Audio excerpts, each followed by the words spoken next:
President Trump's newest executive order on drug pricing is being sold to the public as a patient-friendly set of reforms designed to lower costs and improve access. However, a closer look reveals that many of the order's components could do just the opposite. While some elements may provide temporary relief or modest savings for a limited number of Americans, the broader policy approach, if implemented as outlined, risks undermining Medicare's price-cutting power, introducing new uncertainties into drug importation, increasing out-of-pocket expenses, and destabilizing drug markets across the board. At the heart of the order lies a proposal to alter the 2022 Medicare negotiation law, a foundational achievement of the Biden administration that allowed Medicare, for the first time, to negotiate the prices of high-cost medications. Trump's plan is ambiguous, but clearly hints at delaying the timeline for when drugs become eligible for negotiation. Currently, small molecule drugs can be negotiated after 9 years and biologics after 13. The pharmaceutical industry has lobbied intensely to lengthen the negotiation period for all drugs to at least 13 years, calling the current law unfair and discouraging to innovation. In reality, this pill penalty narrative is a strategic industry argument to protect long profit windows. If Trump's administration pushes Congress to extend these timelines, the result will almost certainly be increased Medicare spending. The Congressional Budget Office and multiple independent analysts have confirmed that allowing Medicare to negotiate sooner leads to billions in federal savings and lowers seniors' out-of-pocket costs. By rolling back this timeline, those benefits evaporate and taxpayers foot a higher bill. The order offers vague assurances that any delay will be coupled with other reforms to prevent higher costs, but without specific offsets or a viable alternative savings plan, this statement rings hollow. It's a calculated gamble that may leave Medicare weaker and drug companies richer. Meanwhile, the executive order also attempts to revive an idea that sounds appealing but remains deeply flawed in practice: importing cheaper prescription drugs from Canada. Though this policy has been promoted by several administrations, including Trump's first term, it continues to face fierce opposition from the pharmaceutical industry, logistical barriers from regulatory agencies, and resistance from Canada itself. The Canadian government has repeatedly expressed concern over U.S. importation plans, warning that its domestic drug supply is insufficient to support American demand. With only Florida approved to begin importation and no actual shipments reported as of late last year, the promise of widespread savings remains largely theoretical. Worse, Trump's parallel pursuit of pharmaceutical tariffs would almost certainly offset any potential gains from importation by raising prices on non-Canadian imports, further complicating drug sourcing and likely exacerbating supply shortages. Trump's order also attempts to tackle the issue of differing Medicare reimbursements depending on treatment setting. Currently, hospitals can charge significantly more than independent clinics for administering the same drug, creating a system where the same service comes at very different costs. Equalizing these payments sounds like a good idea, and in theory it is, but the reality is more precarious. Many rural hospitals rely on higher Medicare reimbursements to stay financially viable.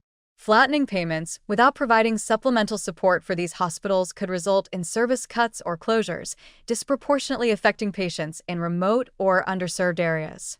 This isn't just a matter of cost control, it's a question of access to care, and a misstep here could erode crucial health infrastructure. Another directive in the order seeks to expedite the approval of biosimilars and generics, lower-cost versions of expensive biologics.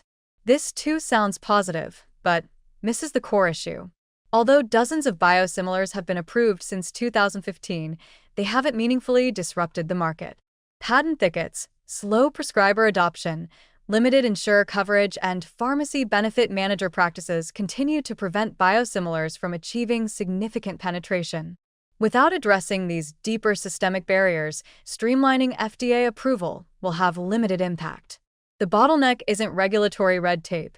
It's commercial resistance and a lack of enforcement muscle to ensure these lower-cost options are actually used. The order's gesture toward lower-income patients, particularly regarding access to discounted insulin and epinephrine through community health centers, is also a rerun of a previous Trump-era policy that failed to gain traction. When first introduced, The rule was met with strong opposition from clinics, who said it imposed high administrative burdens without corresponding funding or infrastructure support.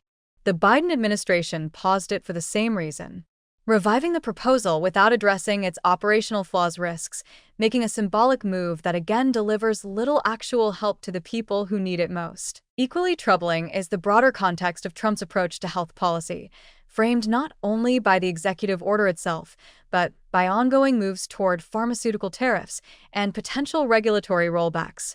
Tariffs on imported medications, if implemented, would almost certainly be passed along to consumers, employers, and public insurance programs. The result would be higher prices for essential medicines, compounded by reduced competition and possible interruptions in supply. That Trump is simultaneously promoting drug importation and tariffs shows a lack of coherence in the administration's strategy, raising questions about whether cost savings are the true objective or merely a rhetorical tool. All of this unfolds against a backdrop of increasing consolidation and opacity in the pharmaceutical supply chain, with pharmacy benefit managers, PBMs, continuing to extract profits while complicating access. Though Trump's order pays lip service to increasing transparency in PBM contracts and compensation, the proposals lack enforcement mechanisms and practical detail. Without clear regulatory teeth, these transparency efforts are likely to stall, as they have in the past, with PBMs continuing to operate in the shadows while consumers face rising prices and confusing coverage rules. In the end, this executive order offers more political theater than systemic reform. It rehashes previously failed ideas, introduces new vulnerabilities into the Medicare system, and risks increasing costs under the guise of lowering them. While there are isolated provisions that may help certain groups, like some Medicare beneficiaries facing high copays, these benefits are far outweighed by the potential downsides: weakened negotiation power, inflated costs, greater market instability, and compromised access to essential treatments. What emerges is a troubling picture of a policy set shaped more by industry influence and political calculation than by patient needs or fiscal responsibility. If the administration proceeds on its current course, it may find itself not only failing to reduce drug prices, but also accelerating the very problems it claims to be solving.